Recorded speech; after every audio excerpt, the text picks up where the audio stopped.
Bonjour à toutes et à tous. Bienvenue à notre première rencontre de l'année de l'association Renfort. Nous avons le plaisir d'organiser cette première rencontre dans le magnifique studio de la Cité des Échanges. Et peut-être avant de démarrer sur les thématiques proprement dites, un petit mot pour à la fois présenter les actions et ce qu'est Renfort. Petit mot qui nous sera lu par son secrétaire, Alain Ernoult, au nom du président Guy Tillier. Oui, bonjour à tous et à tous également. Donc, effectivement, je vais prendre la parole au nom du président de Renfort, Guy Tillier, qui n'a pas pu être présent parmi nous ce soir, mais tous les adhérents de Renfort, d'ailleurs, vous souhaitent également la bienvenue. Donc, Renfort est l'organisateur de cette soirée, donc peut-être connaissez-vous Renfort, mais je ne suis pas sûr, compte tenu du nombre d'inscrits, je pense qu'il est intéressant de pouvoir repréciser ce qu'est Renfort. Donc, Renfort, ça signifie Rencontre, Formation, Ressources Humaines. C'est une association qui a été créée en 2012 par des professionnels de la formation, de l'emploi et des ressources humaines, par 4 professionnels dont je faisais partie à l'époque, et qui compte actuellement une dizaine de membres actifs. Alors, l'objet de Renfort, là je lis dans le texte, c'est sur les statuts, favoriser l'émergence et la mise en œuvre de projets et d'initiatives à titre personnel ou professionnel. Alors concrètement, cela se traduit par l'organisation de réunions mensuelles, actuellement par visioconférence, avec des invités ou des experts. L'appui à projet, donc intéressant, c'était le cas notamment d'une initiative, d'une méthode pédagogique innovante qui s'appelle Pictolire pour l'apprentissage de la lecture dans le cadre de l'illettrisme. Des visites également sur site liées aux ressources humaines, par exemple à Los Angeles, qui est un site remarquable en matière de développement durable, où nous avons pu constater l'émergence de métiers et de formations nouvelles. La fabrique de l'emploi, en liaison avec le territoire zéro chômeur. La serre numérique et Creative Mine, qui se situe dans le Hainaut, à Valenciennes et à Ouallard-Sarambert, qui travaille sur la recherche, la création et la formation dans le domaine de l'image numérique. Et bien sûr, une ou plusieurs conférences par an. Alors, je citerai rapidement donc la troisième révolution industrielle, il y a 8 ans déjà, la transition fulgurante avec Pierre Giorgini, qui était l'auteur du livre et qui est président recteur de l'Université catholique, les plateformes collaboratives, et il y en a eu d'autres. Alors, ces conférences, d'ailleurs, se déroulent dans des lieux qui sont adaptés au sujet. Ça a été la Maison des associations qui nous héberge, c'était Sciences Po Lille, ça a été également Initiative et Cité, donc dans le cadre de l'AGRAP à Lille. Alors, en 2020, je reviens à la conférence, nous avions programmé le 9 avril plus exactement une conférence sur la réforme de la formation professionnelle. Bon, malheureusement, la pandémie, avec le confinement, le couvre-feu, tout ça nous a amené à revoir la copie et à nous adapter comme essayent de le faire les entreprises et les organismes de formation. Donc, nous avons contacté donc, les conférenciers, les témoins pour adapter un petit peu le sujet, d'autant plus qu'il y a vraiment de nouvelles donnes. Donc, c'est ce que nous allons voir ce soir.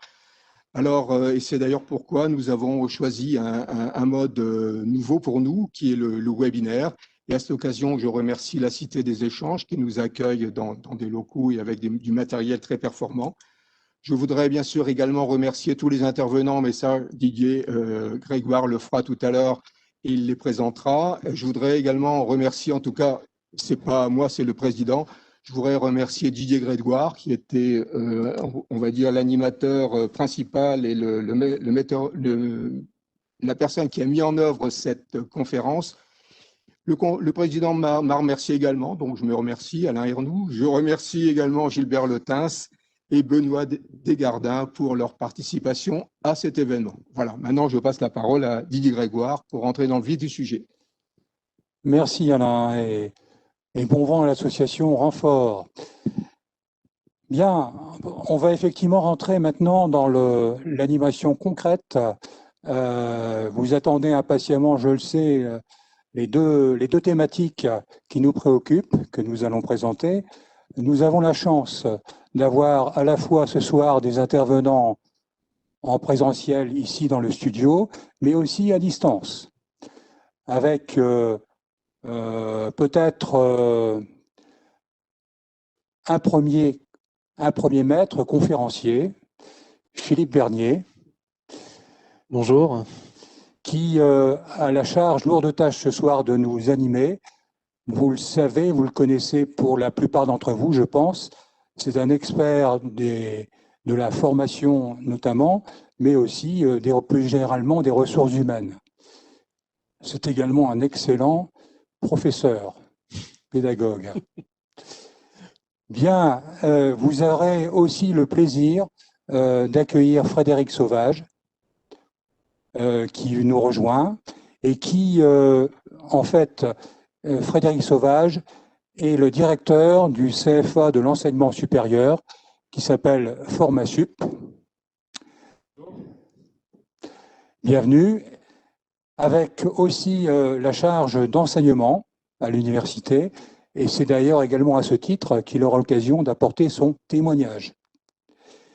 Nous aurons également à distance la directrice générale d'ENACO, que nous ne verrons pas, mais que nous entendrons avec grand plaisir, puisqu'elle viendra nous parler d'ENACO et de son expérience mature, maintenant et très réussie, de l'enseignement à distance, à travers les techniques du digital, que ce soit en professionnalisation ou autrement.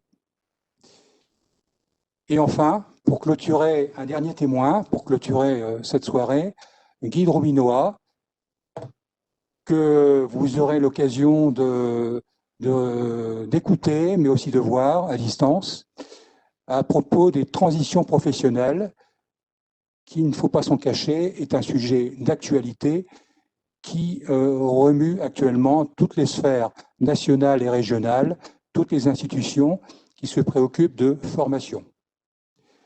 Encore une fois, bienvenue à tous et à toutes. Et on va rentrer maintenant dans le vif du sujet avec la présentation des thématiques à travers un premier PowerPoint qui nous prévoit en fait dans un premier temps de nous parler de Caraxo avec l'intervention de Philippe Bernier. Ce sera un vrai plaisir donc de l'écouter. Merci Didier. Écoutez, merci à tous de m'accueillir aujourd'hui. Moi aussi, je voudrais présenter quelques remerciements d'accueil à la fois donc à la Cité des Échanges, à l'association Renfort RH. Merci de me confier ce job d'animateur l'espace d'une heure et demie en votre présence et avec des participants de qualité. Et puis c'est aussi l'occasion de retrouver Frédéric au passage et puis d'autres personnes que je n'avais pas vues depuis un certain temps. Elles se reconnaîtront.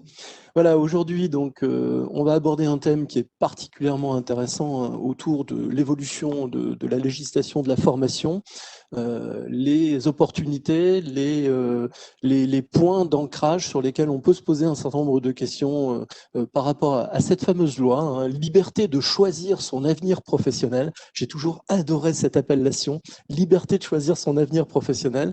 C'est plein de positivisme.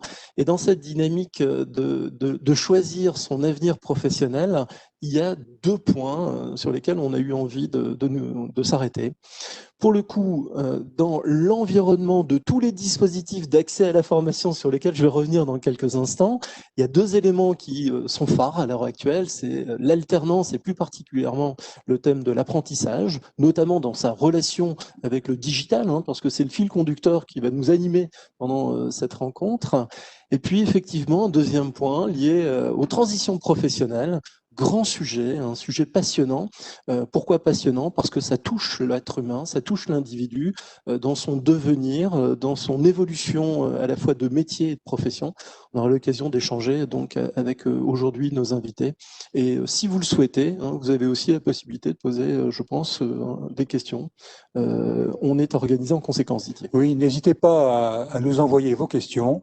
Vous pouvez le faire via votre mail et via le site. Et on essaiera de respecter le timing pour pouvoir répondre à 2-3 questions intéressantes sur des points que nous n'aurons pas abordés pendant cette conférence. Oui, et puis je ne doute pas qu'il y aura des questions parce que les sujets sont larges. Être exhaustif, c'est pas une ambition de ce soir, hein. Le plus important, c'est de s'arrêter sur certains éléments sur lesquels bien, je me propose de démarrer. Donc, cette fameuse loi, liberté de choisir son avenir professionnel, date maintenant de 2018, nous sommes en 2021, le temps s'est écoulé, des éléments complémentaires sont venus s'ajouter à ce contexte de la formation professionnelle, ce qui m'amène à poser avant toute chose un cadre. Alors un cadre qu'on pourrait discuter, critiquer, hein, mais c'est que dans le panorama de la formation professionnelle, on se retrouve dans une logique qui est la suivante. On se pose finalement trois grandes questions. Pour partir en formation, quels sont les dispositifs qui s'offrent à nous, qu'ils soient à l'initiative de l'employeur ou à l'initiative du salarié, j'y reviendrai. Mais pour autant, partir en formation sous-entend de disposer d'outils d'accompagnement à la formation qui vont se construire sous un angle à la fois légal, pédagogique, d'ingénierie de formation. Il y a comme ça toute une logique d'accompagnement structurée. Rien n'est fait finalement au hasard. Dans cette dynamique de choisir un dispositif d'accès à la formation, il est nécessaire donc d'imaginer un positionnement avec les outils qui sont mis à disposition du législateur ou imposés d'ailleurs dans certains cas par le législateur. Je pense à l'entretien professionnel, je pense au conseil en évolution professionnelle dans certains cas.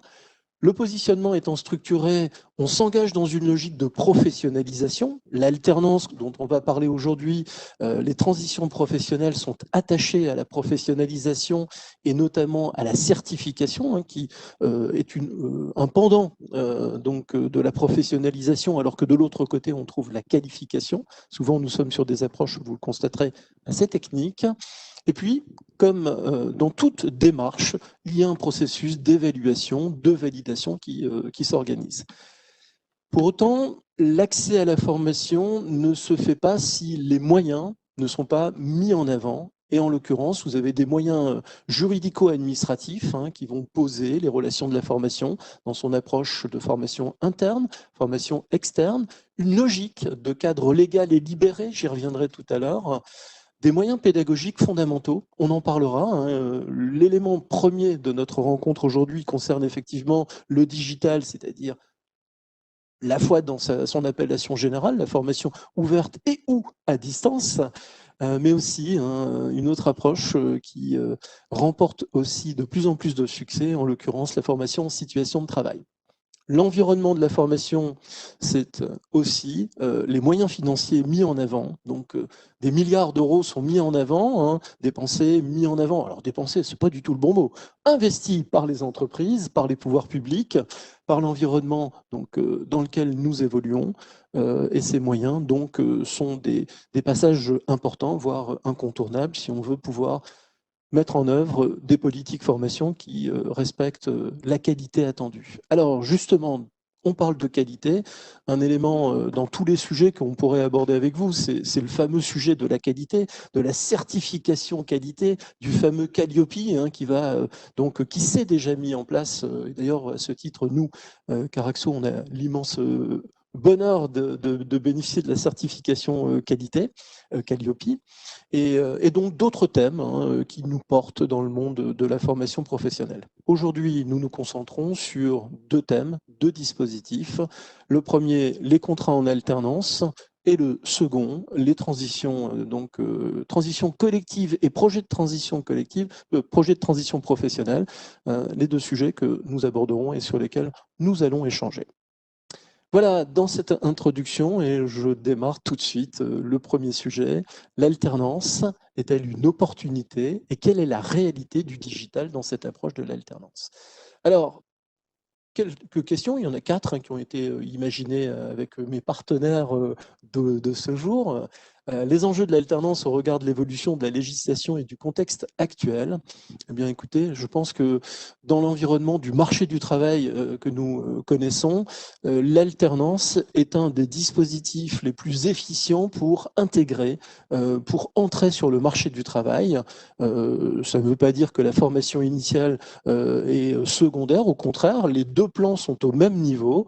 Les gens qui s'inscrivent, qui s'engagent, les étudiants qui s'engagent, les stagiaires stagiaires qui s'engagent dans l'alternance ont des objectifs parfois un peu différents de ceux qui sont dans une logique de formation initiale. Moi-même étant enseignant à la faculté de droit, je rencontre à la fois des étudiants en formation initiale et en formation en alternance. Toutefois, l'alternance répond à un besoin du marché. Nos entreprises ont besoin d'étudiants qui découvrent progressivement le monde de l'entreprise, mais avec l'avantage d'un contrat de travail à la clé.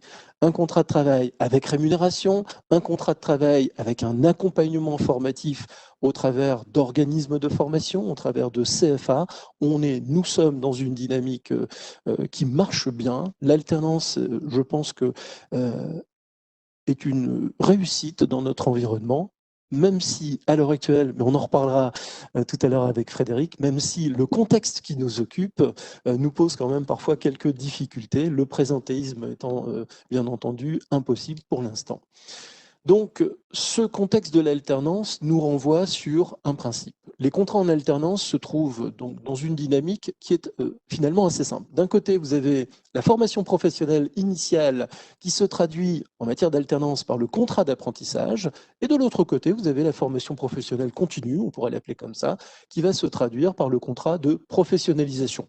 Même si nous parlons d'une contribution unique à la formation professionnelle et à l'alternance, l'acronyme CUFPA, pour autant, on a toujours d'un côté la taxe d'apprentissage et de l'autre côté la participation au financement de la formation professionnelle par nos entreprises. Les contrats en alternance en pleine mutation. Oui, les contrats en alternance en pleine mutation, parce que comme tout contrat, comme tout dispositif d'accès à la formation, ils se doivent d'évoluer en fonction du contexte socio-économique, et les choses évoluent. Les contrats d'apprentissage connaissent un certain nombre de modifications, d'évolutions, mais dans le bon sens. Ils se rapprochent d'une certaine façon de ce qu'on connaît des contrats de professionnalisation, même si, en leur sein, les différences restent importantes. Un point sur la différence entre les CFA et les CFA d'entreprise. Alors, les CFA d'entreprise, on pourrait se dire, bon, un CFA, c'est un CFA. Bon, peut-être qu'on pourrait aussi poser la question à Frédéric, est-ce qu'un CFA est un CFA ou est-ce qu'il y a une différence importante entre un CFA et un CFA d'entreprise? Les raisons d'être ne sont pas nécessairement antagonistes. On est dans une dynamique où le CFA et le CFA d'entreprise visent à accompagner des apprentis dans leur professionnalisation. Sauf que l'évolution de la législation a permis donc, ou a entraîné de la part donc, de ces structures une modification donc importante. Et la première modification importante des CFA, c'est que les CFA sont amenés à tous devoir être organismes de formation.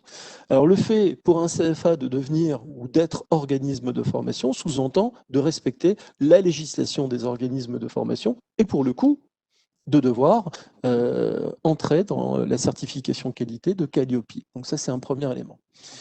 Les CFA d'entreprise, eh bien, les pouvoirs publics ont sollicité les entreprises, ont interpellé les entreprises en leur disant « mais pourquoi est-ce que vous ne participeriez pas à l'effort de développement de l'alternance, de développement de l'apprentissage? Pourquoi est-ce que vous ne devenez pas vous-même organisme de formation, puisque donc c'est la porte d'entrée, et pourquoi dès lors que vous êtes organisme de formation, ne devenez-vous pas centre de formation pour apprentis?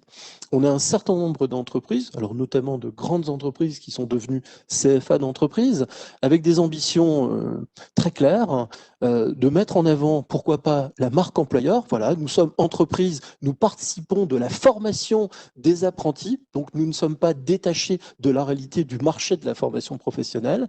Ça, c'était un élément quand même important. Être CFA d'entreprise, l'intérêt, c'est aussi de pouvoir s'acculturer ce qu'est un contrat d'apprentissage, de rentrer dans la logique de l'apprentissage et de pouvoir aussi intégrer une logique pédagogique qui est quand même assez particulière dans ce contexte-là.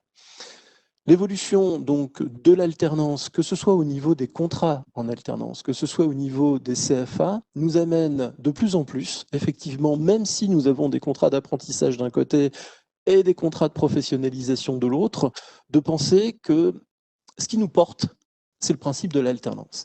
Et le principe de l'alternance, c'est une logique pédagogique.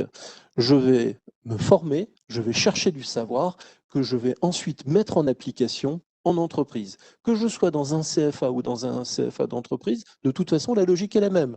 Je vais à l'école, je vais à l'université, je vais me former, et par alternance, je vais en entreprise, et les choses se construisent par des liens, mais ça on aura l'occasion aussi, qui vont se construire entre les CFA et les entreprises.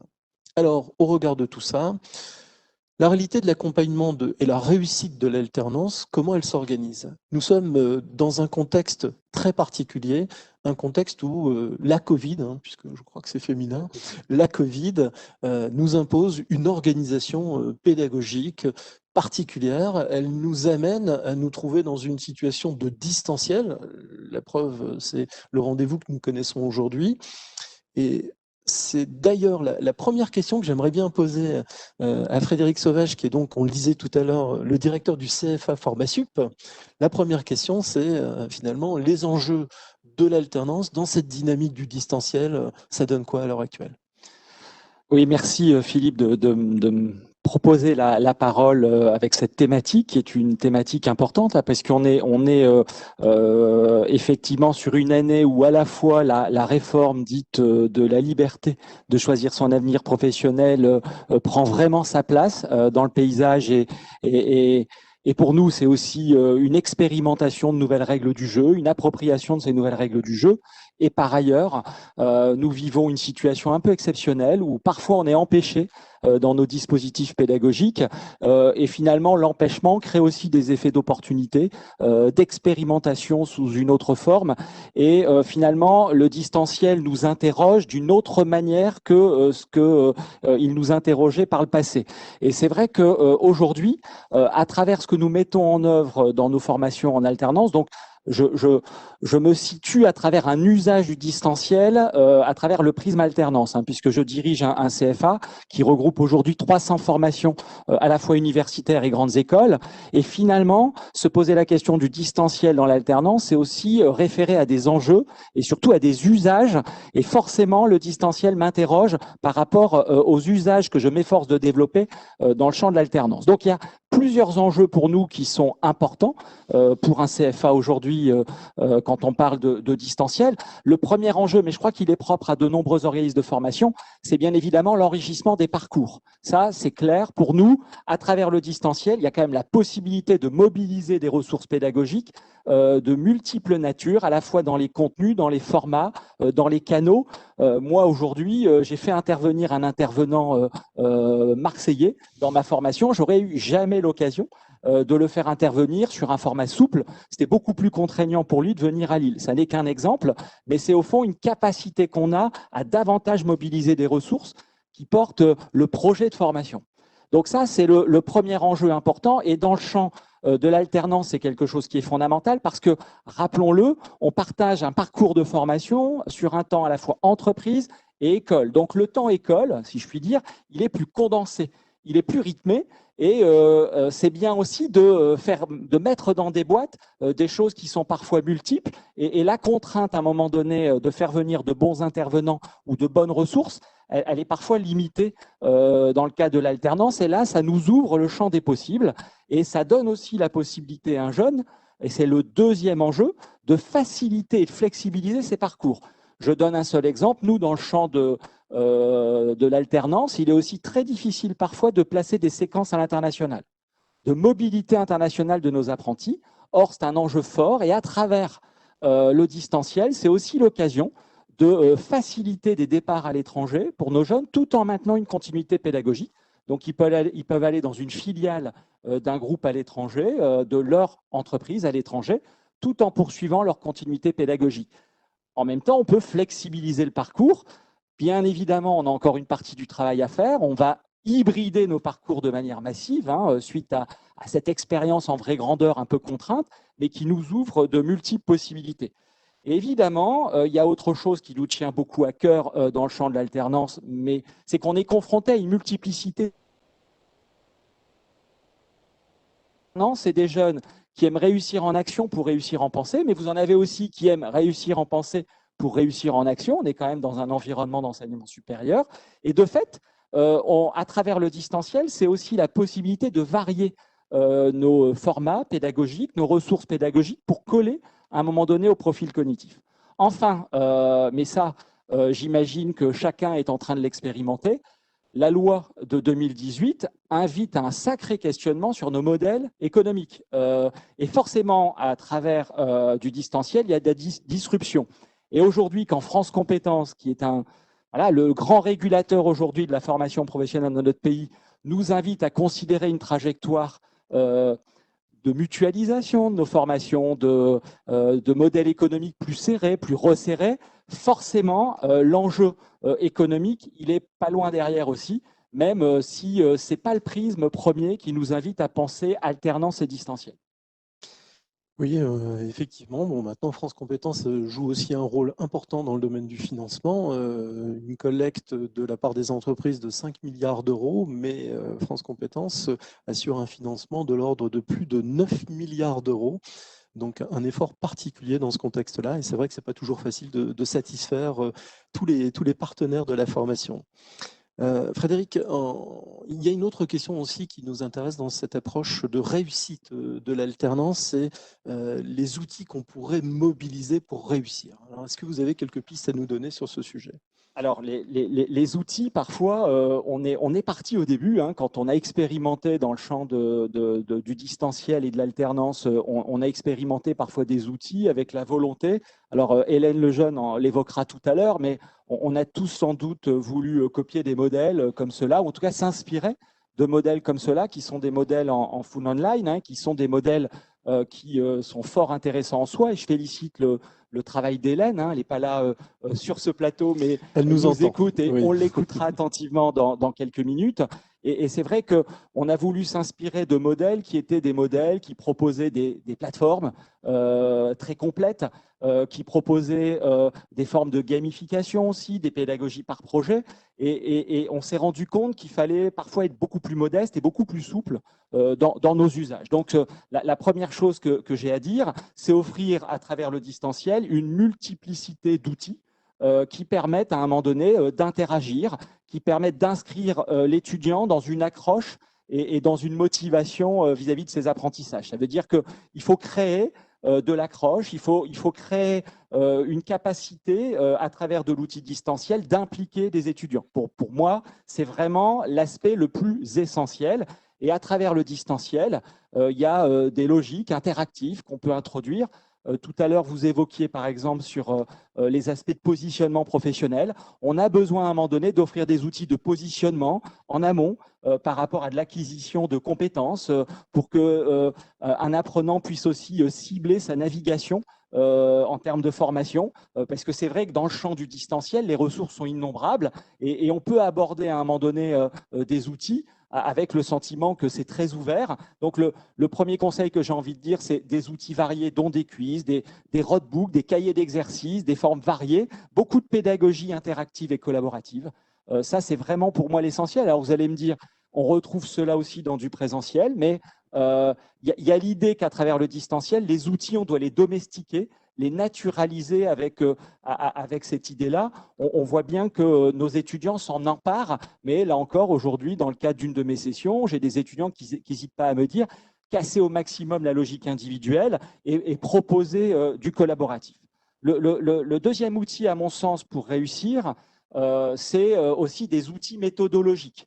Les outils méthodologiques, qu'est-ce que ça veut dire? Ce sont des outils, à un moment donné, qui les aident aussi à cheminer. Des points de repère, par exemple, avec des relances, avec une logique bloc de compétences qui soit bien formalisée, avec des rappels par rapport à un calendrier, les logiques aussi réflexives par rapport à l'acquisition de leurs compétences. Je pense à des portfolios. Des outils qui existent finalement, mais savoir les scénariser, les mettre en ordre, les mettre à disposition. Donc ça, pour moi, c'est vraiment un facteur clé de succès. Troisième outil, à mon sens, qui est très important, c'est valoriser aussi l'apprentissage par les pairs, en ayant une vision large, très ouverte des ressources.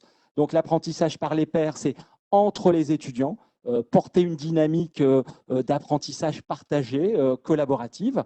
Enfin, et je ne vais pas tout citer en termes d'outils parce qu'il y en a effectivement énormément, c'est aussi d'une certaine façon hybridé. C'est-à-dire, à mon sens, c'est varier à un moment donné la logique de séquence pédagogique et il faut hybrider entre du présentiel à minimum avec des logiques de groupe, bien évidemment des logiques distancielles qui sont très variées, hein, ça peut être du synchrone, de l'asynchrone, donc hybrider avec du synchrone surtout, il peut y avoir de l'asynchrone, mais il faut des moments où on fait communauté, on fait parcours ensemble et surtout, dernier aspect, mais on y reviendra peut-être, c'est la logique d'accompagnement. Pour moi, a fortiori, quand on travaille beaucoup dans des logiques asynchrones en termes de formation, il faut qu'il y ait un vrai accompagnement individualisé.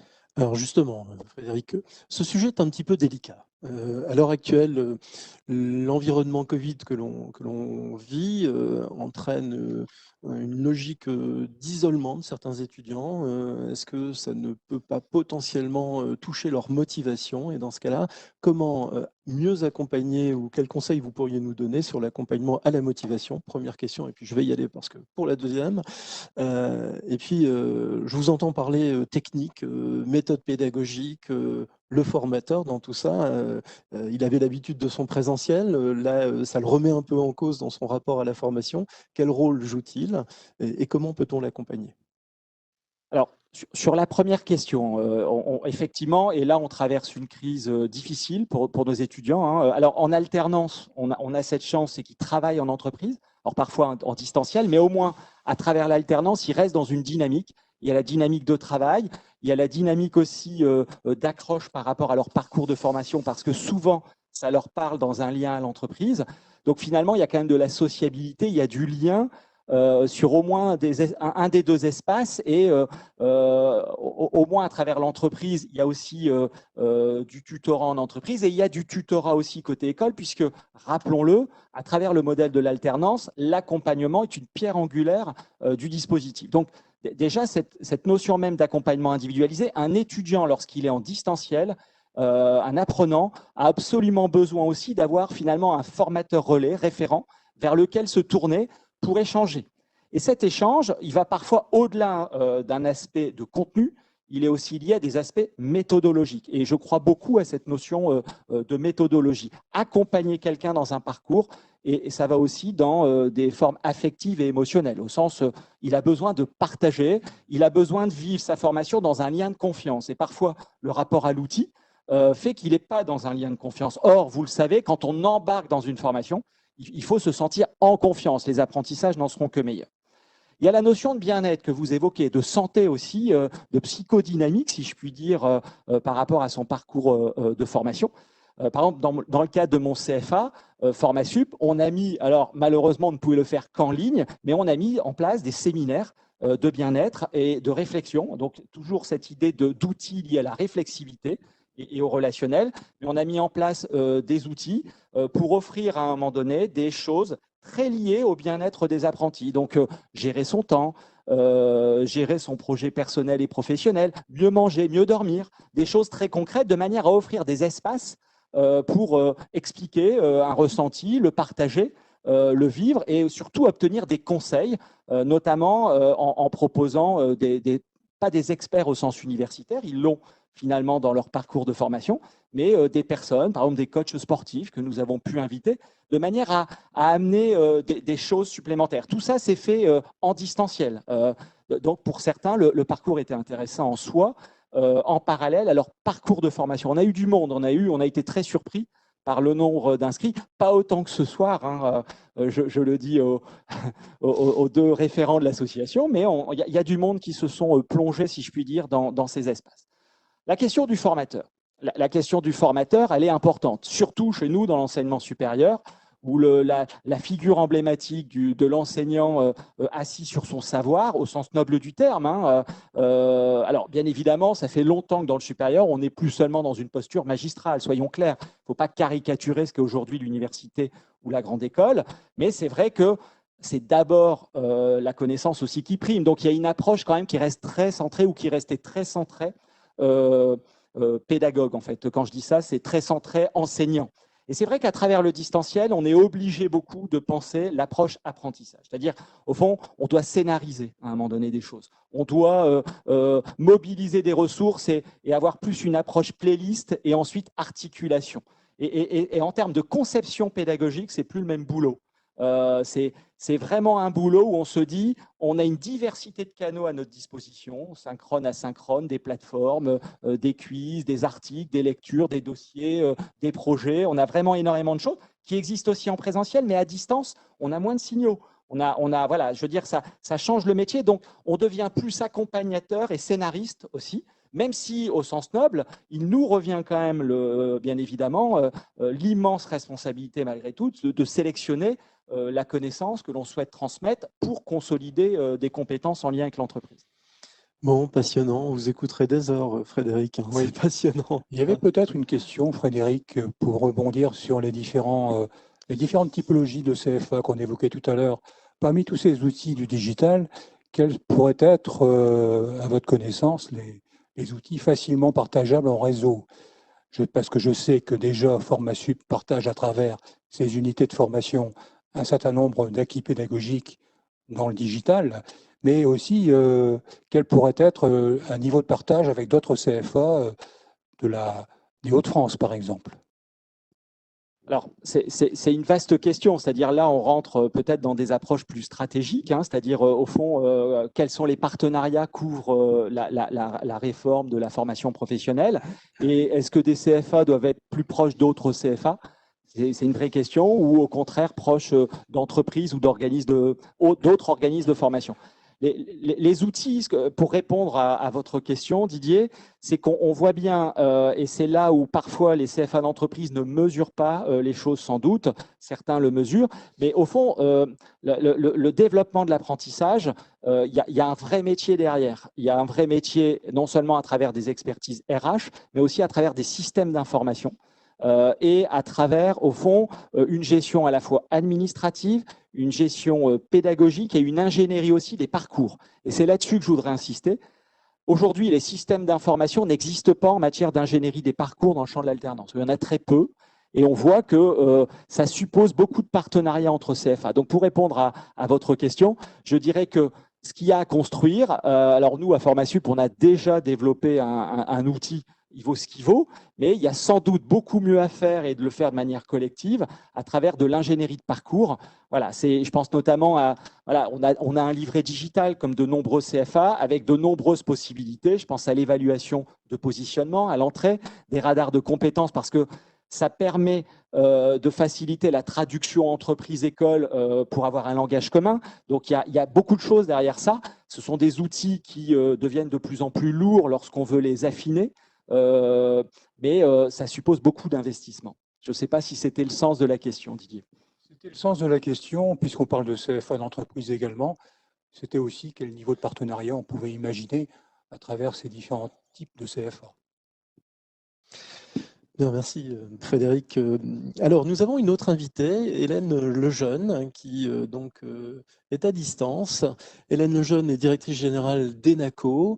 Et avant de lui donner la parole, bien, je vous propose une petite vidéo qui présente son organisme. Voilà, le temps de lancer la vidéo. N'hésitez pas encore une fois à poser vos questions. C'est tout à fait jouable de pouvoir y répondre, soit en direct, et soit on s'engage à vous répondre en différé. ENACO propose des formations diplômantes et qualifiantes dans les domaines du commerce, du marketing, du management, de la finance, de l'immobilier ou du tourisme. Dans un monde de plus en plus connecté, ENACO a construit un projet pédagogique focalisé sur l'innovation, l'accompagnement personnalisé, la recherche de l'excellence et l'employabilité de ses étudiants. C'est pour répondre à ces exigences qu'ENACO a conçu e-Trotter, son campus numérique. Utilisé quotidiennement par des milliers d'étudiants dans le monde entier, e-Trotter est au cœur de notre méthode pédagogique et de notre politique d'innovation. Le campus numérique offre aux étudiants d'ENACO une expérience d'apprentissage unique, combinant subtilement ressources pédagogiques de qualité, innovation technologique, ainsi qu'un ensemble d'outils de communication. Entièrement sécurisé et compatible sur mobile et tablette, e-Trotter est développé par les ingénieurs d'ENACO, nous permettant ainsi de proposer régulièrement de nouvelles fonctionnalités et de faire bénéficier nos étudiants d'un campus à la pointe de la technologie. e-Trotter intègre un tableau de bord personnalisé, accessible depuis la page d'accueil, permettant en un coup d'œil d'avoir une vue globale sur sa formation. Le tableau de bord affiche le dernier cours consulté par l'étudiant, les prochains événements pédagogiques tels que les chats ou les classes virtuelles, ainsi que les informations relatives à la vie de l'école. Afin de simplifier la navigation, un menu latéral est disponible à tout moment et permet d'accéder aux principales rubriques du campus e-Trotter: formation, progression, coordonnées de l'équipe scolarité, documents administratifs. Accessibles depuis l'espace parcours de formation, les cours sont organisés par unité d'enseignement. Chaque UE est composé d'un ou plusieurs cours et correspond à une épreuve d'examen. L'espace parcours de formation permet également d'accéder à de nombreux documents et informations utiles, comme le guide de l'étudiant, le programme de formation, les informations concernant les stages et examens, ou encore les coordonnées et planning des professeurs. L'ensemble des cours est divisé en séquences rattachées à une unité d'enseignement. Une jauge indicative donne la possibilité à chaque étudiant de suivre sa progression.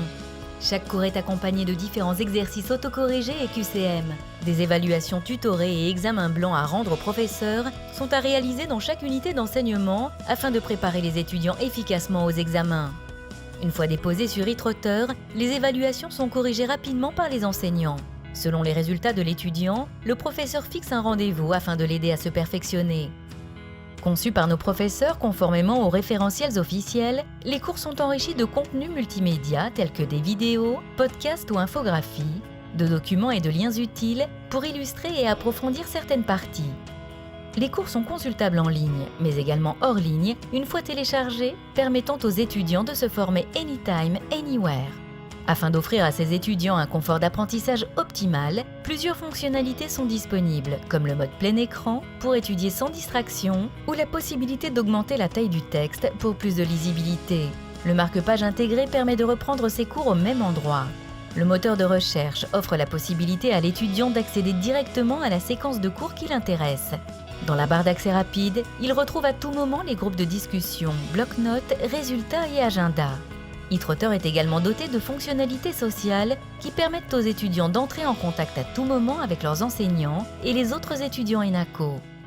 Vous avez une question à poser à votre professeur? Le live mail est un moyen de communication privilégié avec l'enseignant responsable d'un cours. Les questions formulées par les étudiants lui sont adressées instantanément, ce qui favorise une réponse rapide de la part de l'enseignant durant ses horaires de présence au sein de l'école. Les professeurs organisent régulièrement des classes virtuelles en visioconférence afin d'accompagner au mieux les étudiants. Ces sessions peuvent regrouper jusqu'à 15 personnes en même temps et sont un véritable lieu d'échange entre les enseignants et étudiants. Les classes virtuelles permettent de s'entraîner pour les oraux d'examen, approfondir certains aspects d'un cours ou encore apprendre à s'organiser tout au long de sa formation. Les chats permettent aux étudiants de dialoguer en direct avec l'équipe pédagogique et les autres étudiants de votre formation sur un sujet déterminé. Les forums sont animés par les professeurs d'ENACO.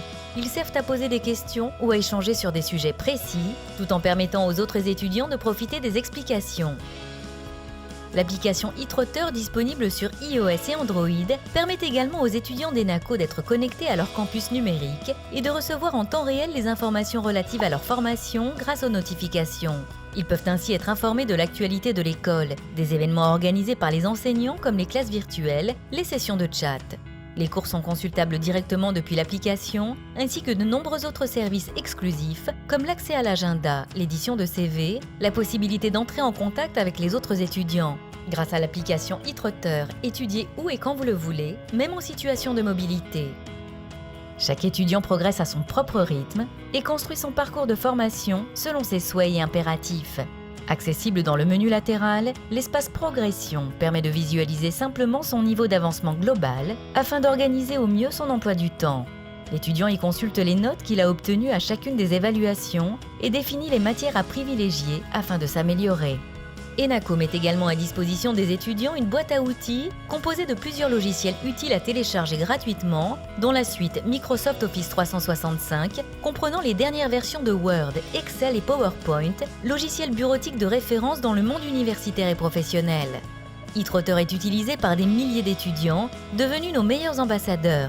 Découvrez le témoignage de 2 d'entre eux. Franchement, c'est un gain de temps pour tous. Le campus e-Trotter est d'une simplicité... c'en est presque génial. C'est vrai qu'il est assez facile d'utilisation, donc dès la page d'accueil, on peut trouver facilement ce qu'on recherche, même pour tout ce qui était documents importants pour les stages notamment. Tout marche facilement. Il n'y a pas besoin de formation particulière à l'informatique pour aller dessus.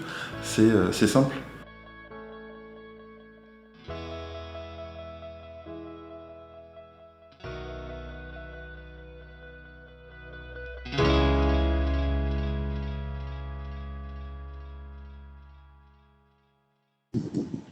Et voilà, présentation d'ENACO. Nous avons en ligne Hélène Lejeune. Bonjour Hélène.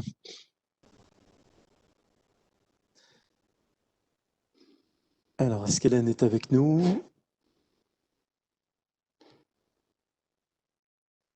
Alors, Hélène, qui est la directrice générale donc, de l'organisme ENACO qui vient de vous être présentée, qui, donc, comme vous l'avez constaté, dirige un organisme de formation spécialisé dans la digitalisation, donc des formations sur un nombre d'étudiants important et qui va aujourd'hui nous présenter, selon elle, les avantages des formations qui sont réalisées en distanciel, en digital.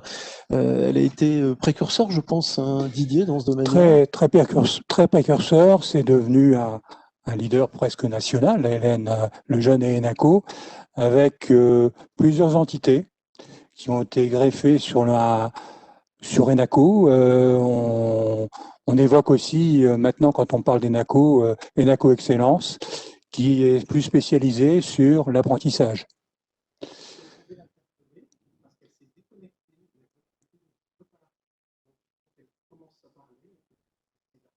Alors Hélène, si vous nous entendez, est-ce que vous pouvez vous exprimer, dire quelques mots, de manière à ce qu'au niveau de la technique, on puisse vous récupérer?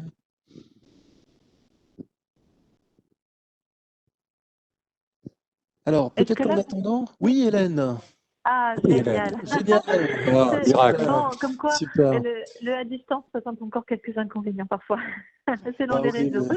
on voit les Ça choses dépend du réseau. positivement, mais vous êtes avec nous, c'est Oui, le merci principal. pour cette présentation. Je vous ai entendu et je vous remercie en tout cas parce qu'elle est déjà très, très complète. Merci aussi d'avoir diffusé cette petite vidéo que j'ai souhaité vous partager parce qu'elle résume notre façon de fonctionner, en tout cas dans ces grandes lignes. Et j'ai pensé qu'effectivement, c'était plus intéressant de visualiser les choses pour éviter de parler un peu comme ça dans le vide des outils que nous avons développés. Alors, concernant les avantages de l'enseignement à distance, c'est vrai qu'il y a encore quelques temps, l'enseignement à distance était assez mésestimé. J'ai créé ENACO en 2006, donc ça commence à dater un petit peu, donc nous avons une certaine expérience de l'enseignement à distance. Et comme vous l'avez bien dit tout à l'heure, nous avons aujourd'hui un nombre d'étudiants qui est tout de même conséquent puisqu'ils sont environ 18 000 aujourd'hui en cours de formation. Alors ENACO est aujourd'hui la première école de commerce à distance en ligne en France. Compte tenu de son nombre d'étudiants, compte tenu de son ancienneté, nous proposons 56 formations diplômantes, certifiantes, qui vont donc jusqu'au Bac+5, jusqu'au master. Et j'ai écouté avec beaucoup d'attention tout ce que vous avez dit concernant l'enseignement à distance et qui est tout à fait juste. J'ai retenu beaucoup de mots-clés qui m'ont interpellée et sur lesquels je souhaiterais rebondir. En tout cas, je suis d'accord avec tout ce qui a été dit jusqu'à présent, c'est-à-dire que l'enseignement à distance, contrairement à ce qu'on a pu longtemps penser, c'est pas simplement un contenu mis en ligne qu'on va venir consommer, entre guillemets. Longtemps, ça a été considéré comme ça, c'est-à-dire qu'on se focalisait peut-être beaucoup sur les aspects IT, qui sont certes importants, mais l'aspect technologique ne doit pas venir effacer l'aspect organisationnel et l'aspect pédagogique. J'ai toujours estimé pour ma part que l'enseignement à distance reposait sur 3 piliers.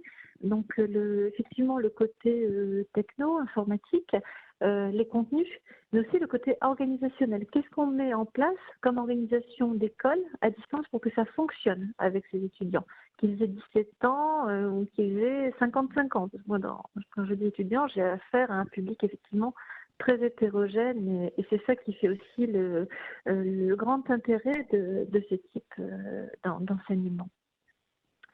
Et donc, c'est vrai qu'on s'est beaucoup focalisé à ENACO, non seulement sur les côtés techniques, puisque nous avons développé notre propre plateforme e-learning, qu'on a commencé à développer dès 2010 et qu'on améliore d'année en année, qui change profondément d'ailleurs d'année en année, et qui intègre aussi d'autres technologies qui sont apparues dernièrement. Donc, comme vous l'avez vu, c'est une interface qu'on peut utiliser sur ordinateur, sur tablette, mais aussi on a développé une application sur assistant vocal, par exemple. Donc, tout ça, ça offre aujourd'hui une multitude d'approches pédagogiques qui sont passionnantes, parce qu'effectivement, on a à disposition tout un panel d'outils qui peuvent être activés en fonction du profil de nos apprenants, en fonction de la formation choisie, du dispositif pédagogique dans lequel ils entrent. Et on peut vraiment, avec une ingénierie pédagogique fine, astucieuse, accompagner un étudiant et le faire réussir dans son projet professionnel. Donc là, je rebondis sur ce que disait Philippe au tout début de cet événement, quand il parlait de la liberté de choisir son avenir professionnel. Avec la formation à distance, on peut aussi choisir finalement ces modalités d'apprentissage en ligne, et c'est très intéressant. Maintenant, c'est aussi un mode d'enseignement extrêmement exigeant, vis-à-vis de l'école qui le propose. Nous, on a... c'est vrai que nous sommes reconnus aujourd'hui pour ce qu'on fait, c'est très, très flatteur parfois, mais on se dit toujours qu'il y a du progrès à faire, c'est-à-dire qu'on est en constante remise en question de ce qu'on peut proposer à nos étudiants, parce que le panel de ce qu'on peut faire est très large, et donc il faut vraiment l'adapter en permanence, le réfléchir pour que l'étudiant reste assidu et aille au bout de son projet de formation. Donc, dans les avantages, effectivement, il peut étudier où il veut, quand il veut, sur n'importe quel support. Ça, c'est quand même assez extraordinaire. Et c'est vrai qu'on l'a encore davantage ressenti en 2020, compte tenu du contexte, même si j'aurais préféré que l'enseignement à distance prenne un envol peut-être moins fulgurant, mais plus serein, on va dire. Ça ne s'est pas toujours fait facilement pour les établissements qui se sont retrouvés dans des situations pas évidentes à gérer avec leurs propres étudiants ou leurs enseignants qui ont fait du mieux qu'ils pouvaient. Voilà, je ne sais pas ce que vous souhaiteriez que j'approfondisse ou que j'explique davantage, Philippe, par rapport à l'enseignement à distance, à ses avantages ou à ses limites aussi, parce que on a aussi conscience des limites que ça peut poser. J'ai beaucoup apprécié ce que disait Frédéric sur les enseignements asynchrones et synchrones. C'est ce que nous faisons à ENACO, c'est-à-dire que nous avons tous les contenus sont accessibles H24 sur la plateforme, mais nous organisons aussi des classes virtuelles synchrones qui sont très importantes pour tenir un lien privilégié avec l'ensemble des apprenants et qui permettent de faire des points soit méthodologiques, soit des points de contenu, soit encore des évaluations, des entraînements. Donc tout cet enseignement qui peut être combiné entre l'asynchrone et le synchrone, c'est extrêmement intéressant à mon sens, et c'est ce qu'on privilégie en tout cas aujourd'hui chez nous. Alors justement, puisqu'on parle du synchrone et de la synchrone, on rappellera juste de manière très précise, très simple, la différence entre les deux. On pourrait dire que le synchrone, l'intervenant est présent, on est dans une logique de distanciel comme aujourd'hui. Oui. L'asynchrone, l'individu est livré un peu à lui-même, avec l'outil, quel qu'il soit, interactif ou pas, mais il est seul et l'intervenant n'est pas là. Alors en tout cas, il a le sentiment d'être seul, mais on peut l'accompagner par des outils, par un certain nombre d'outils, et le tenir un peu par la main sans qu'il y ait forcément un intervenant présent. Je vais prendre un exemple. On parlait tout à l'heure de la nécessité pour l'étudiant d'être assidu, d'être un peu tenu par la main, d'être relancé, etc. Il y a toute une série d'outils qu'on peut utiliser pour que l'étudiant, en fait, ait un fil conducteur régulier et qu'il soit rappelé à l'ordre gentiment, soit de façon automatisée, mais en même temps personnalisée. C'est-à-dire que lui, quand il reçoit une alerte, par exemple, ils reçoivent des notifications sur leur application en disant « Coucou, vous n'êtes pas connecté depuis X temps, vous avez tel travaux à rendre pour telle date. Voilà, et c'est signé. Donc voilà, l'étudiant pense que c'est peut-être son enseignant qui vient lui envoyer un texto, etc. Alors qu'en réalité, tout est paramétré et prévu à l'avance. Mais en tout cas, ça donne ce sentiment de proximité qui ne suffit pas, parce qu'après, il y a le synchrone qui, effectivement, donc là, j'insiste un petit peu sur la classe virtuelle, parce que c'est l'exemple dont on a beaucoup entendu parler aussi ces derniers temps avec les dispositifs mis en place par les établissements pour faire face à l'urgence. Mais on peut avoir aussi d'autres modes d'accompagnement. Nous avons mis en place, en ce qui nous concerne, un service où les étudiants peuvent prendre rendez-vous par téléphone avec leur enseignant quand ils le souhaitent. Alors c'est un peu, ça va vous parler tout de suite compte tenu du contexte, c'est un peu comme sur Doctolib. Ils vont sur la plateforme, ils prennent rendez-vous avec leur enseignant, l'enseignant les recontacte sur un créneau déterminé. Et en parallèle de cette équipe d'enseignants qui est en charge de répondre aux questions des étudiants, qu'elles soient méthodologiques ou des questions de contenu, eh bien, on a mis en place une équipe de coachs. Alors, c'est assez récent, parce que ça date d'il y a 1 an. C'est une idée que j'avais défendue aussi en interne en disant, voilà, on a nos professeurs, on a une équipe qui s'occupe de la vie scolaire en général, mais il manquait une sorte de maillon pour vraiment booster l'étudiant et l'encourager en continu à suivre sa formation. Et j'ai mis en place ça avec une personne au tout début pour tester. Et là, aujourd'hui, ils sont 8 et c'est un succès extraordinaire auprès des étudiants. Alors, je rappelle quand même le cadre légal, mais vous y inscrivez pleinement dans le domaine de la FOAD, que ce soit en synchrone ou asynchrone. Au-delà de devoir clairement expliciter comment la formation va se dérouler, au-delà de l'obligation de l'évaluation, parce que le droit est très clair, même s'il ne donne pas de définition du type d'évaluation, on imagine bien qu'on doit tourner autour de l'évaluation des acquis. Il y a un élément qui a émergé avec l'évolution de la législation, qui est ce que vous mettez particulièrement en avant, Frédéric en parlait aussi, c'est l'obligation d'un accompagnement technique et pédagogique. Et effectivement, même si on pourrait imaginer que l'individu se trouve seul, le législateur a voulu cadrer avec cet accompagnement technique et pédagogique justement cette lutte contre la solitude de l'individu, parce que au départ du learning, au départ de la FOAD, c'est vrai qu'il y avait beaucoup d'abandon. On en parlait tout à l'heure aussi avec Frédéric sur ce besoin d'accompagner l'étudiant dans sa motivation, le rôle du formateur. Là, au sein des NACO, on voit bien qu'il y a une dynamique, vous l'expliquez très très bien. Pour autant, nous avons un souci. À l'heure actuelle, avec l'évolution des formations en distanciel, avec l'évolution des formations asynchrones, donc cette évolution de la FOAD, se présente une difficulté face à laquelle le législateur parfois manque, ou le législateur, ou plutôt la législation manque de clarté. C'est lorsque il y a une formation, notamment asynchrone, comment chez vous faites-vous pour prouver de la réalité de la formation, pour prouver que le stagiaire était bien présent? Parce que dans notre environnement légal, notamment dans cette logique de financement de la formation, les opérateurs de compétences ou même les associations de transition professionnelle se doivent de pouvoir disposer d'éléments permettant de justifier de la présence, puisqu'il y a un financement à l'heure ou au contrat. Mais il faut proposer des outils qui justifient de la présence. Chez vous, comment vous vous organisez? Que faites-vous?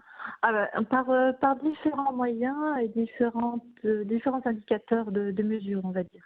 Bon, déjà, quand on est dans le système asynchrone, enfin que ce soit le système asynchrone ou synchrone, de toute façon, tout est tracé. C'est-à-dire qu'on a les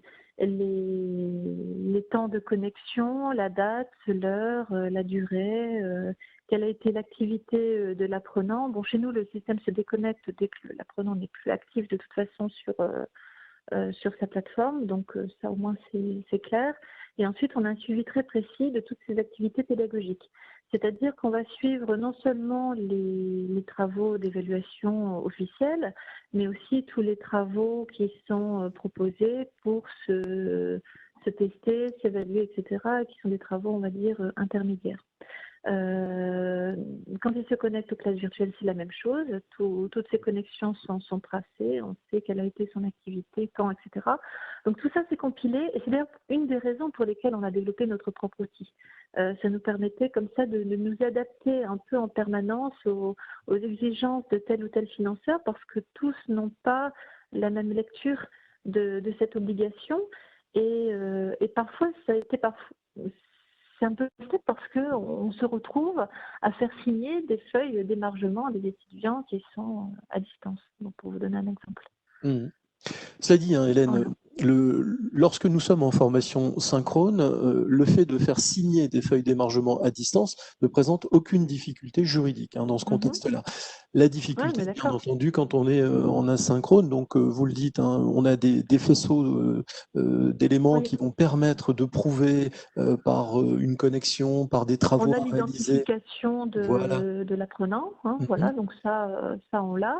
Voilà. Après, comme vous le dites, c'est un faisceau d'éléments. On ne peut pas se contenter d'une approche, d'un outil de mesure. Donc nous, ce que nous avons fait, parce que nous avons affaire quand même à de multiples financeurs, on a essayé d'intégrer toutes les exigences auxquelles on pouvait répondre. Je dirais que l'un des outils aussi qui est un peu extérieur à ça, mais qui nous a beaucoup aidé dans notre structuration finalement, ça a été les certifications qualité. Donc, dès 2008, en fait, on s'est engagé dans des certifications qualité, d'abord avec ISO 9001. Donc, c'était un outil quand même très structurant pour ENACO en tant qu'entreprise, puisqu'aujourd'hui, au fil des années, le nombre de salariés, par exemple, a augmenté, les services se sont structurés, etc. On n'est plus du tout le ENACO de 2010 ou 2015. Aujourd'hui, j'ai 160 salariés. Donc effectivement, heureusement qu'on avait ces outils d'organisation, forcément Calliope, Veriselect, etc. Enfin tout ça, on est passé par là. Et c'est vrai que tout ça, c'est extrêmement intéressant pour justement répondre au mieux à ces exigences légales. Ça nous permet de mieux nous organiser aussi en interne et d'avoir cette exigence interne. C'est pas évident. Et c'est pas, comme je disais tout à l'heure, de toute façon, c'est une exigence permanente et puis une recherche permanente aussi de faire mieux. Parce que dans l'éducation, que ce soit en présentiel ou à distance, je pense que on n'a jamais atteint le niveau qu'on souhaiterait en matière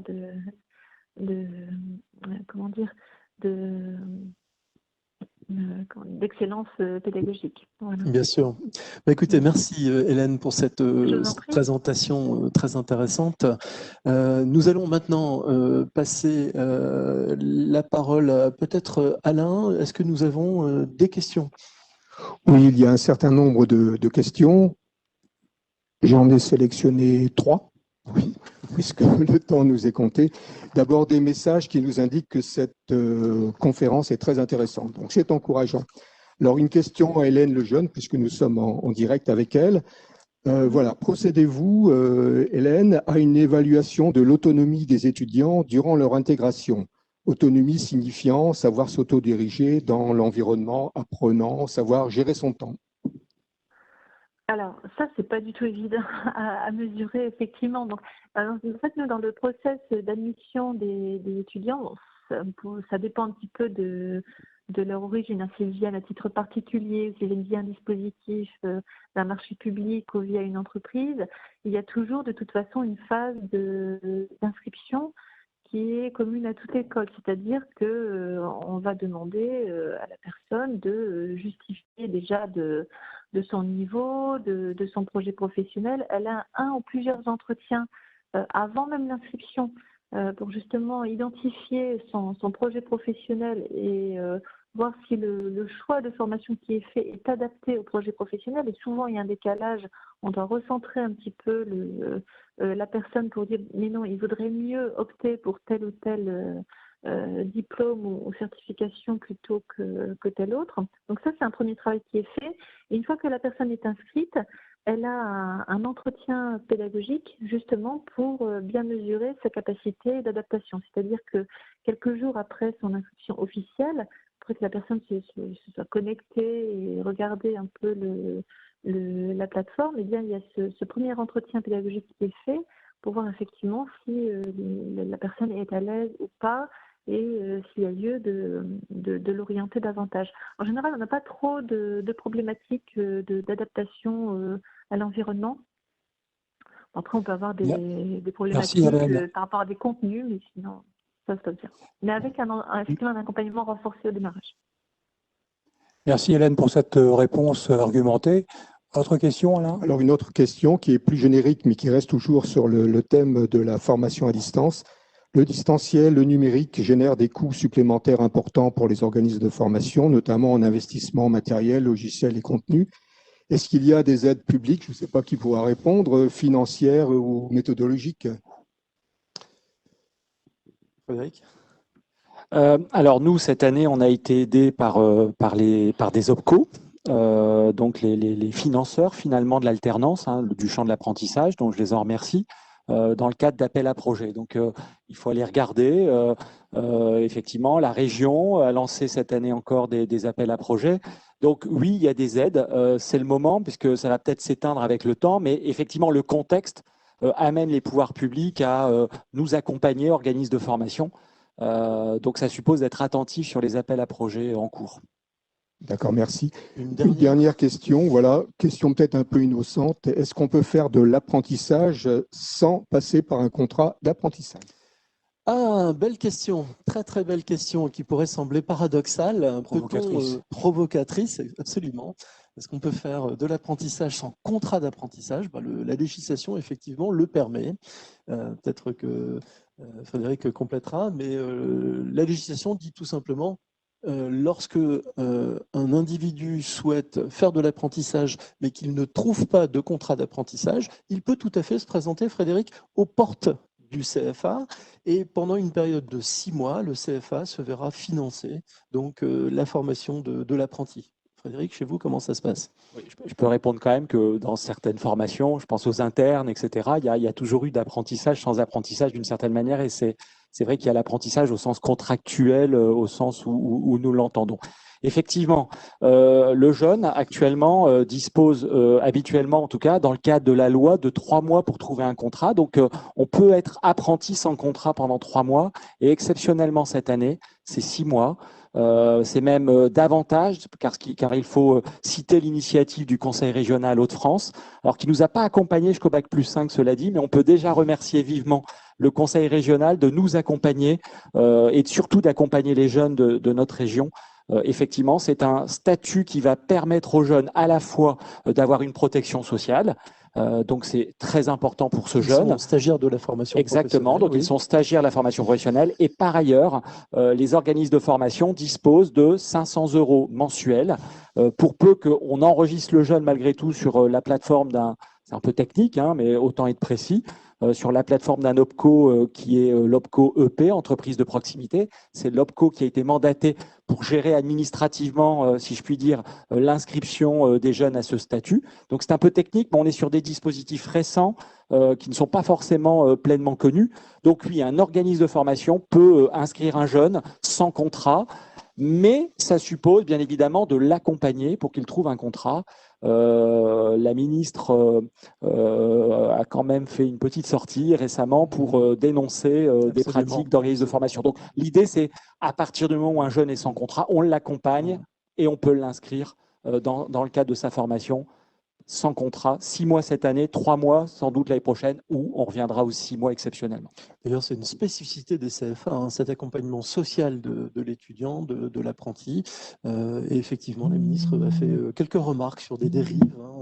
On en a tous entendu parler. Bien, nous avons terminé avec ce premier point. Le temps passe, il nous reste une petite demi-heure pour aborder le second sujet lié à la professionnalisation. Alors, on fera le lien entre la professionnalisation et puis effectivement le digital. La professionnalisation dans ce contexte-là, la professionnalisation, c'est quoi? C'est penser à la possibilité de changer de métier ou de profession. Alors, une question qu'on pourrait préalablement se poser, quelle différence on peut trouver entre un métier et une profession? Souvent, c'est quelque chose sur lequel on n'est pas nécessairement à l'aise. La terminologie existe, mais est-ce que ces deux mots sont synonymes? Absolument pas. D'ailleurs, si vous suivez le schéma de la professionnalisation qui mène d'une part vers la certification d'autre part vers la qualification. La certification, elle, s'ouvre sur une logique de marché du travail, alors que la qualification, au regard du droit du travail, s'ouvre sur des champs de compétences attendus, sur des groupes d'entreprises, voire des entreprises. Vous prenez le chemin et vous vous dites, qu'est-ce qui m'intéresse? N'oubliez pas cette logique de liberté de choisir mon avenir professionnel. J'ai face à moi deux chemins dans la professionnalisation, la certification, le marché du travail et la qualification, des champs de compétences plus spécifiques aux entreprises ou à des groupes d'entreprises.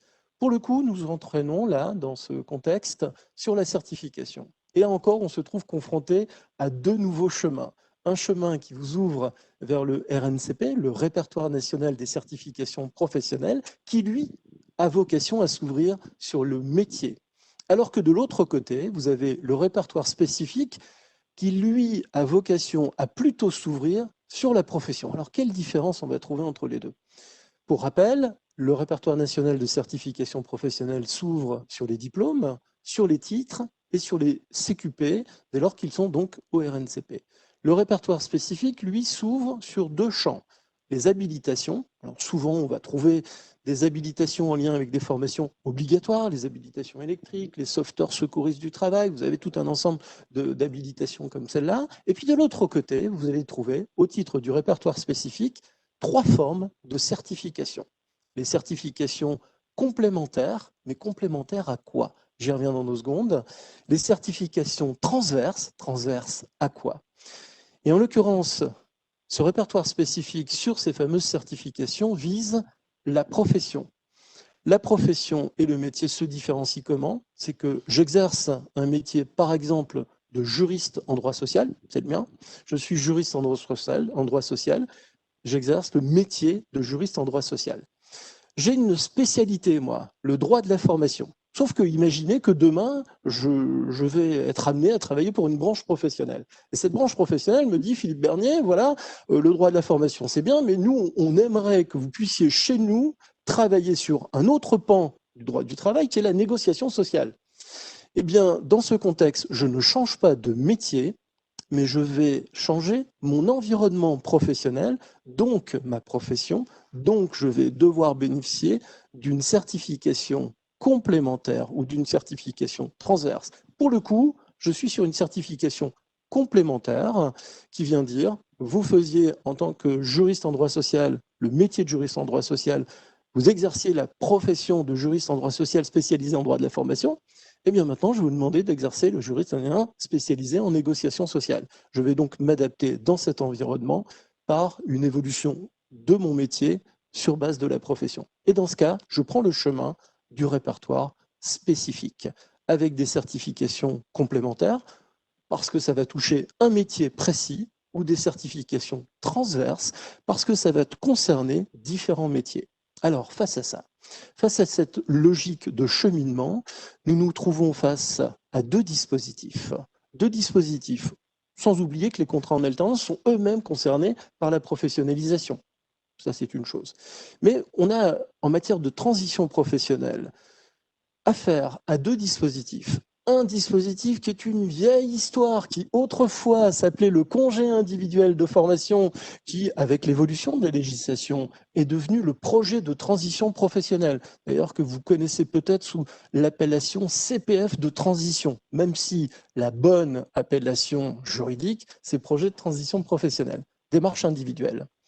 Et on voit naître un autre dispositif qui est tout récent. Ce dispositif qui s'appelle le dispositif de transition collective, et vous savez qu'en France, nous, on adore les acronymes, et pour le coup, on va l'appeler Transco. Alors ce Transco, c'est quoi?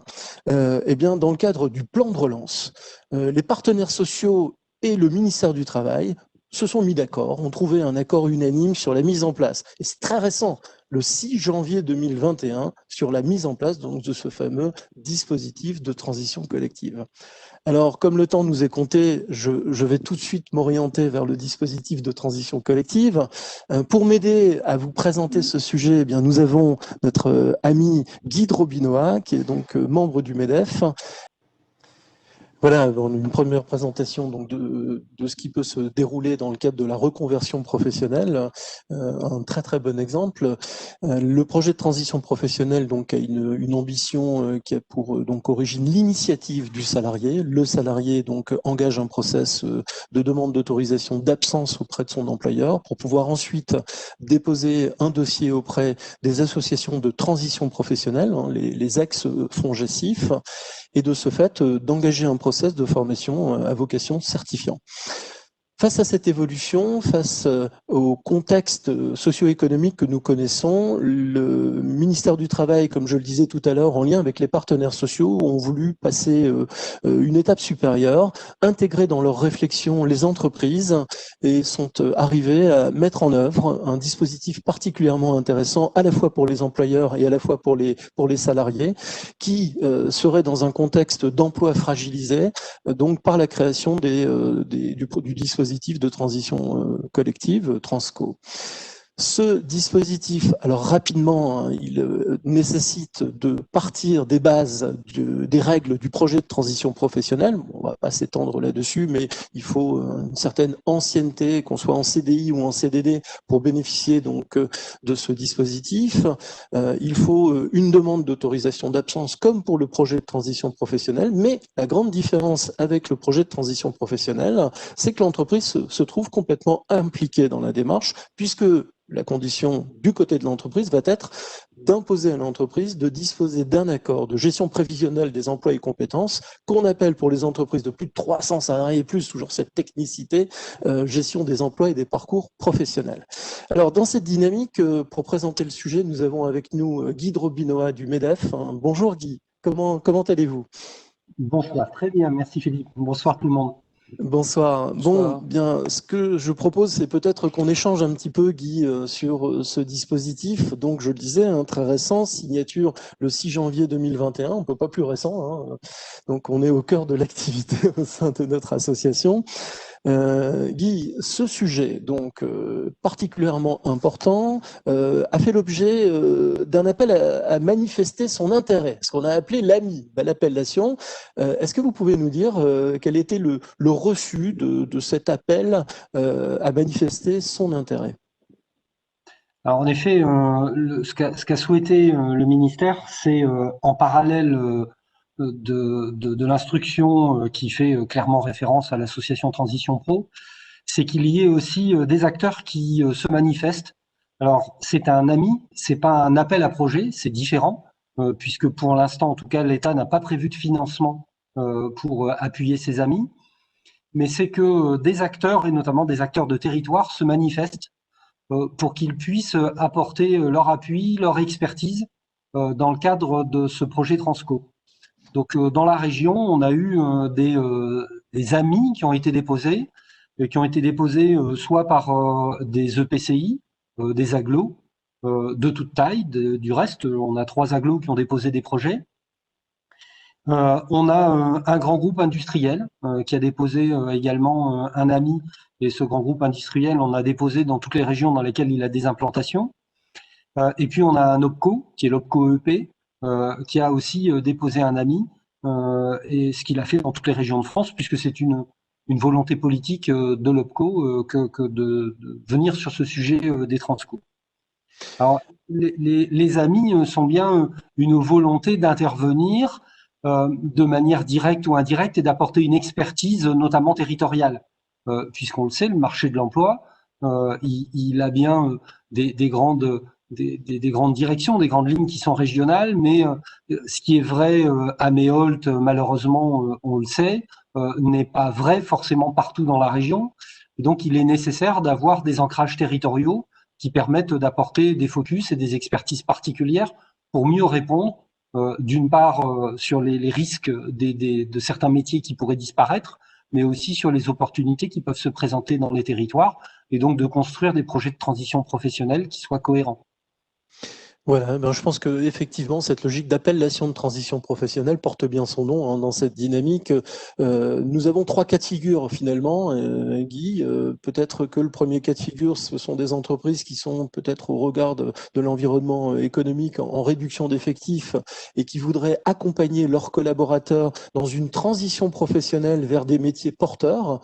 Et de ce fait, l'entreprise signe des accords, donc GPEC, j'en parlais tout à l'heure, dans lequel elle mettra en avant les emplois fragilisés et à partir de ce moment-là, permettre aux salariés d'être candidats donc à cette fameuse transition professionnelle collective et donc de bénéficier de formations. Donc de formations prévoient les textes, 24 mois au maximum et des formations qui sont à vocation bien sûr certifiante. Alors certifiante comme je l'expliquais tout à l'heure. Pour autant, faire intervenir à la fois le salarié, l'employeur, ça veut dire qu'il y ait une logique d'échange, nous amène à une deuxième réflexion. Donc, accompagner le salarié vers d'autres secteurs quand je suis en réduction d'effectifs. Deuxième logique, vous le disiez Guy, ce sont des entreprises qui ont des opportunités d'emploi et qui vont chercher donc des collaborateurs et qui pourraient tout à fait entrer dans cette dynamique de transition collective, c'est-à-dire poser des besoins en emploi et pouvoir, avec des entreprises en face qui sont en réduction d'effectifs ou même en partenariat avec Pôle emploi, créer cette dynamique et ces ponts de transition donc professionnelle. Mais ça n'empêche pas l'entreprise elle-même d'imaginer créer dans la dynamique de gestion prévisionnelle des emplois et compétences un développement de compétences, c'est-à-dire de se dire les emplois fragilisés de mon entreprise sont peut-être amenés à disparaître, pour autant j'ai envie de garder ces salariés et de ce fait construire avec eux, orienter avec eux donc un cheminement vers des métiers qui sont porteurs dans ma propre entreprise, voire mon propre groupe. Alors la question, Guy, qu'on se pose par rapport à ça, est-ce qu'il est évident, facile, organisable de créer cette double dynamique, c'est-à-dire engager le salarié dans cette transition collective et l'entreprise dans cette transition collective? Quels sont les points positifs et les points qui pourraient freiner le bon fonctionnement de ce dispositif? Alors, ça va être un vrai défi. Soit on va réussir, et ça va être une superbe réussite, tant pour les entreprises que pour les salariés, parce qu'effectivement, face à la crise, on va mettre en place des dispositifs qui sont finalement assez innovants et permettre de sauver des emplois et de sauver des entreprises, notamment quand les entreprises s'orientent vers des nouveaux marchés, vers des nouveaux services.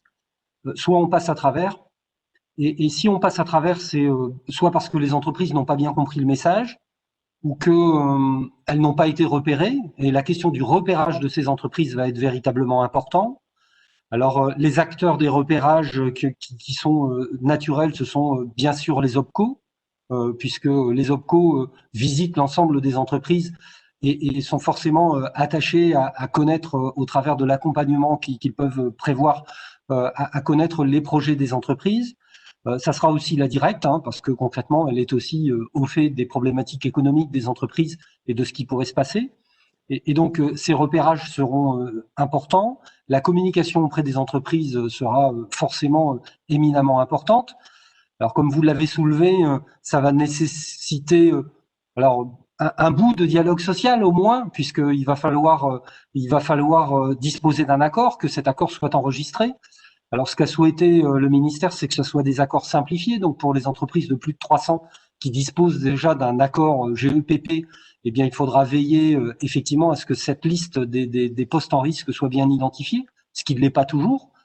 Ça veut dire qu'à certains moments, il va peut-être falloir rouvrir des discussions dans les grandes entreprises pour signer des avenants aux accords.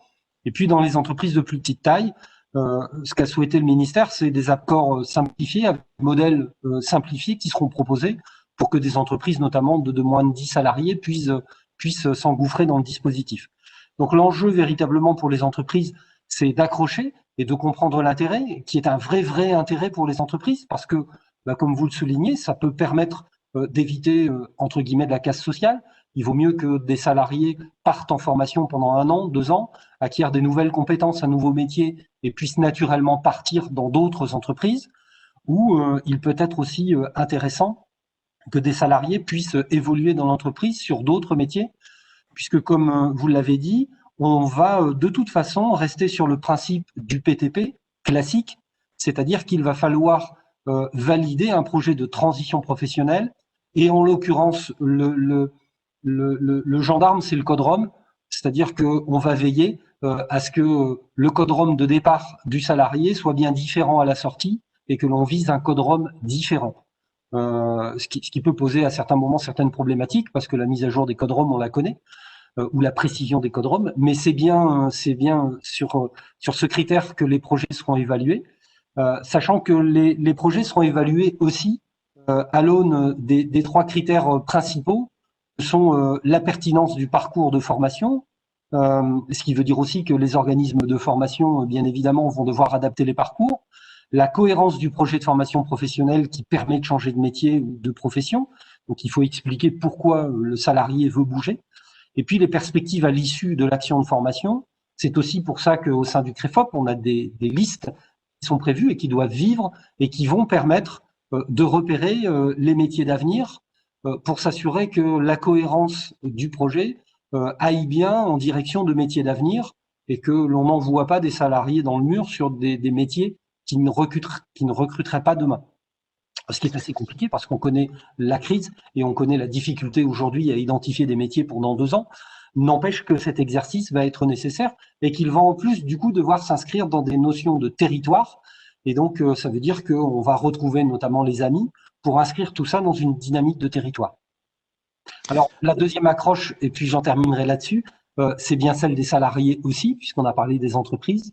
Et du côté des salariés, il va falloir convaincre les salariés qu'il est préférable d'anticiper des mobilités professionnelles et des transitions professionnelles et de s'inscrire de manière volontaire dans des parcours professionnels, alors que peut-être il pourrait, pour certains, avoir la tentation d'attendre le pire étant un PSE, et de se dire je vais attendre, je vais gagner 1 an, 2 ans jusqu'au PSE, éventuellement je vais prendre le chèque du PSE, et puis je vais prendre le congé qui va derrière, et puis après on verra quelle sera ma transition professionnelle.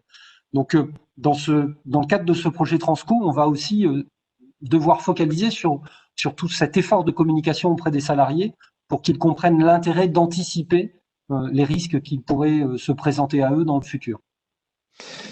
Oui, effectivement. Et dans l'ensemble de ces acteurs, il y en a 2 autres aussi qui émergent, au-delà de Transition Pro, des associations de transition professionnelle qui ont un rôle fondamental dans la réussite de ce nouveau dispositif. On a un passage obligé qui est l'opérateur de conseil en évolution professionnelle, le salarié, doit impérativement, pour pouvoir engager son process, au même titre d'ailleurs que dans le cadre du projet de transition professionnelle, les règles sont les mêmes, de rencontrer un conseiller, donc CEP, conseil en évolution professionnelle, qui doit, Guy, l'aider à s'orienter et peut-être à trouver les bonnes pistes, voire les bonnes structures de formation. Alors, c'est aussi l'enjeu de ce projet Transco, c'est l'imbrication des acteurs. On avait des acteurs qui auparavant pouvaient travailler de manière un petit peu isolée, les OPCO d'un côté, le CEP de l'autre et puis Transition Pro d'autre part. Là, évidemment, le CEP va devoir s'intégrer dans l'ensemble du parcours du salarié, du début jusqu'à la fin. C'est ce qui est voulu. Et ce qui va être aussi nouveau pour le CEP, c'est que l'opérateur va entrer en contact avec l'entreprise et va devoir intégrer sa propre logique individuelle du salarié dans celle de l'entreprise, dans le contexte de l'entreprise. Et ça, c'est une vraie nouveauté et un vrai enjeu pour les opérateurs de CEP, que sont les consortiums qui ont été retenus pour les employés, pour les techniciens, que pour l'APEC, pour les cadres, ou Cap Emploi pour les travailleurs handicapés. Donc, c'est un vrai enjeu pour les opérateurs CEP qui vont être aujourd'hui aussi à la manœuvre dans les entreprises, alors qu'ils ne l'étaient pas jusqu'à présent.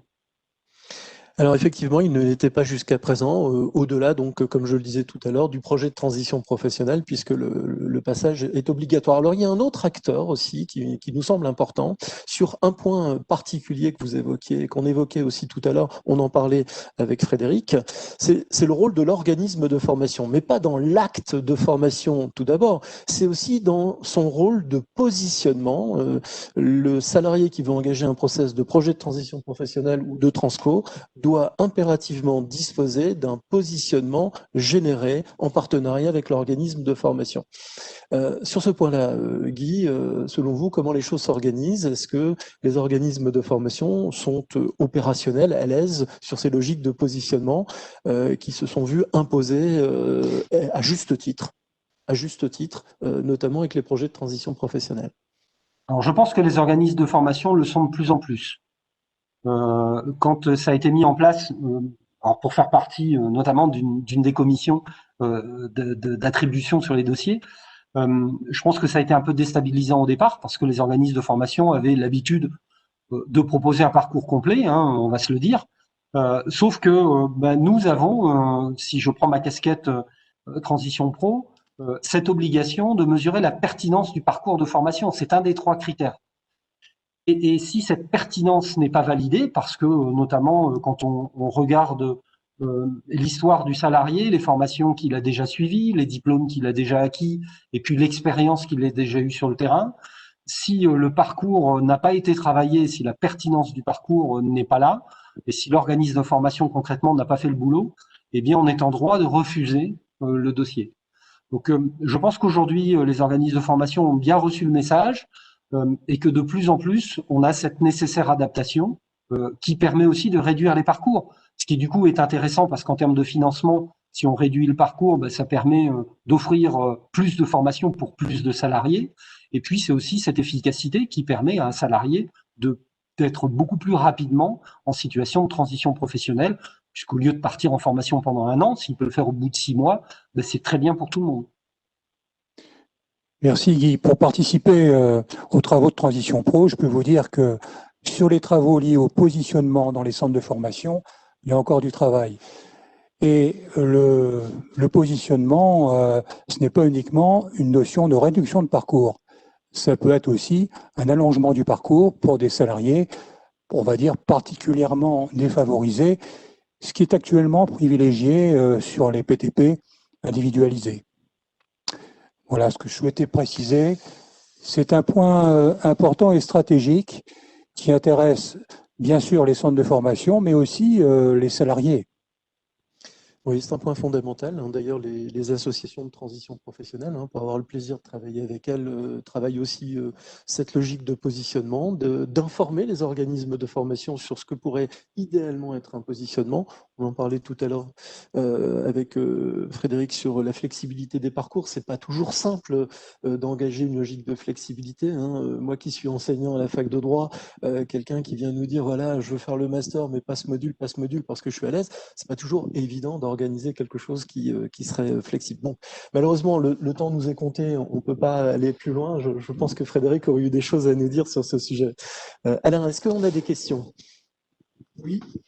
Oui, il y a quelques questions qui, à mon avis, ne pourront pas être traitées aujourd'hui. Ça concerne Calliope, l'application CPF, donc ça, je pense que ça pourra faire l'objet peut-être d'une autre conférence.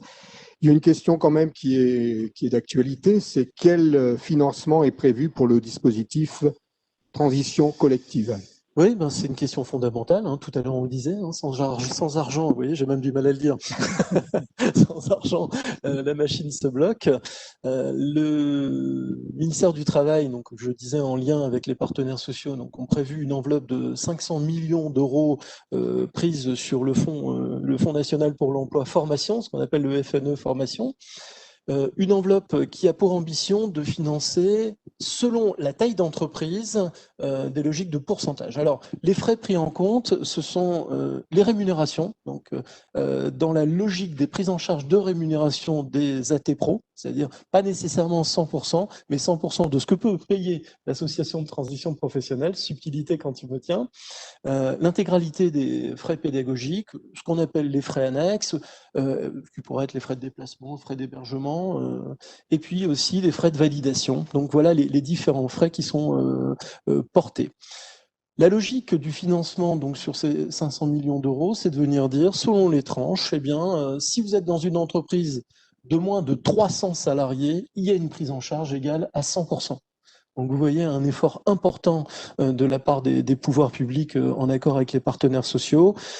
Si vous êtes dans une entreprise de 300 à 999 salariés, eh bien la prise en charge est à hauteur de 75%. Et si vous êtes dans une entreprise de 1000 salariés et plus, la prise en charge est de 40%. 40%, 75%, 100%, c'est pas rien. Il y a un effort financier qui est très très important dans cette dynamique et dans la volonté de voir réussir ces projets. Alors, sachant que pour la région Hauts-de-France représentant 7 à 8% du poids national, vous faites 7 à 8% fois 500 millions d'euros et on est sur environ 37 millions d'euros pour la région Hauts-de-France. Ce qui est à la fois peu et beaucoup, parce que notamment si des grands groupes veulent s'engager, on peut imaginer qu'un parcours moyen va coûter 20 000 euros. Donc vous divisez 35-37 millions par 20 000 et vous aurez le nombre de dossiers qui pourraient être financés dans le cadre de ce dispositif. En complément, hein, effectivement, Guy, peut-être rajouter une chose. S'il y a 75% de pris en charge parce que vous êtes dans une entreprise de 300 à 999 salariés, ou si vous êtes dans une entreprise de plus de 1000 salariés, le différentiel n'est pas porté par le salarié, que les choses soient claires, le différentiel sera porté par l'entreprise. Dès lors, l'entreprise doit s'engager dans cette dynamique, ce qui fait qu'il y a un vrai partenariat qui s'engage entre le salarié qui a envie de changer de métier, on le disait tout à l'heure, et puis l'entreprise qui, sur la table, dès lors qu'elle a plus de 300 salariés, va apporter un financement au titre de ces fonds de plan de développement des compétences. Voilà, le temps nous est compté, je le disais, Didier. Oui, merci. Merci à vous tous d'avoir été aussi patients et merci d'avoir été aussi professionnels, messieurs les intervenants de ce soir. Ce fut un vrai plaisir, je pense, partagé, si j'en crois vos questions.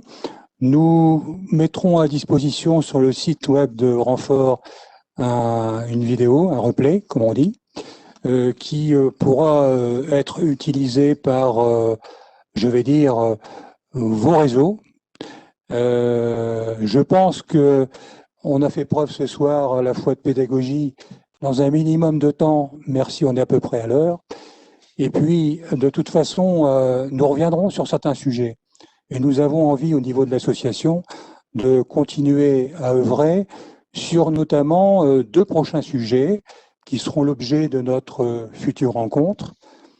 On en a abordé en partie ce soir le financement d'une action de formation. On reviendra notamment sur transition co, mais aussi sur d'autres systèmes de financement qui commencent à se clarifier avec les OPCO. Ce sera un point important. Et autre point qui concerne les centres de formation également, la certification qualité, Calliope, on en parlait rapidement, succinctement tout à l'heure. Je pense que là, vu les problématiques rencontrées par certains centres, nous serons quand même encore dans les délais, puisque notre prochaine réunion devrait être planifiée en avril-mai, pour pouvoir utilement vous conseiller et aborder ces sujets, ces 2 passionnants sujets, avec là aussi un intervenant privilégié qui sera Philippe, Avec plaisir. mais également d'autres témoins qui pourront prendre le relais et apporter leur témoignage, puisque Renfort, c'est avant tout un échange pratique, d'expériences pratiques sur ces sujets qui vous paraissent parfois un peu théoriques ou lointains. Merci à tous et encore une fois, bonne soirée. Repensez bien au replay que j'évoquais tout à l'heure. Plongez-vous dans les interventions nombreuses qu'on a pu faire ce soir, qui sont parfois techniques. Bonsoir à tous. Bonsoir.